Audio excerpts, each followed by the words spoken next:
আর একটা দোয়া শিখাই দেই, ইনশাআল্লাহ এই দোয়া করলে রিজিক তো বাড়বেই ইনশাআল্লাহ।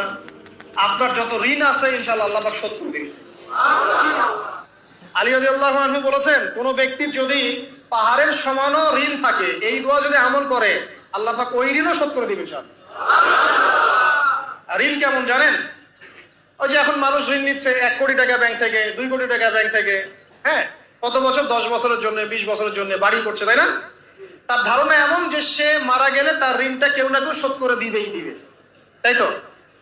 আর আল্লাহ রসুল কি বলছেন দেখেন, একজন মারা গেছেন, নবী সাল্লাল্লাহু আলাইহি ওয়াসাল্লামের সময় একজন মারা গেছেন।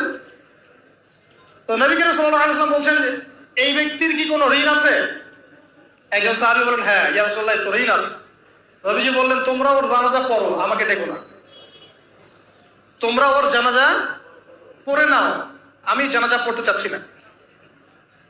আমি এখন কেমন করে আপনাকে বুঝাবো ঋণ কত ভয়ঙ্কর জিনিস।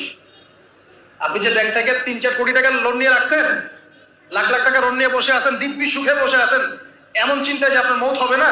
আর নবী সাল্লাল্লাহু আলাইহি ওয়াসাল্লামের সময়ে একজন মারা যাচ্ছেন, তিনি বলছেন তোমরা জানাজা পড়ে নাও, আমি জানাজা পড়তে চাচ্ছি না। মানে ঋণগ্রস্ত ব্যক্তির জানাজাও তিনি পড়তেন না।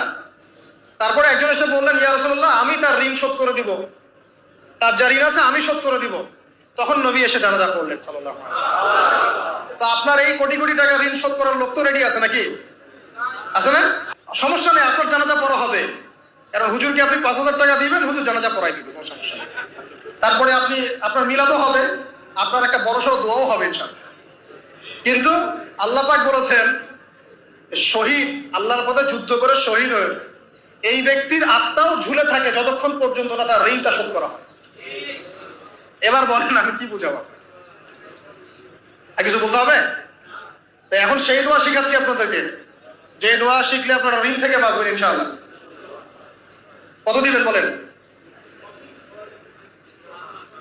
আচ্ছা, হ্যাঁ, এই তো শুকরিয়া। দোয়া করবেন যেন আল্লাহ পাকের দ্বীনটাকে আল্লাহর জমিনে প্রতিষ্ঠা করতে পারি।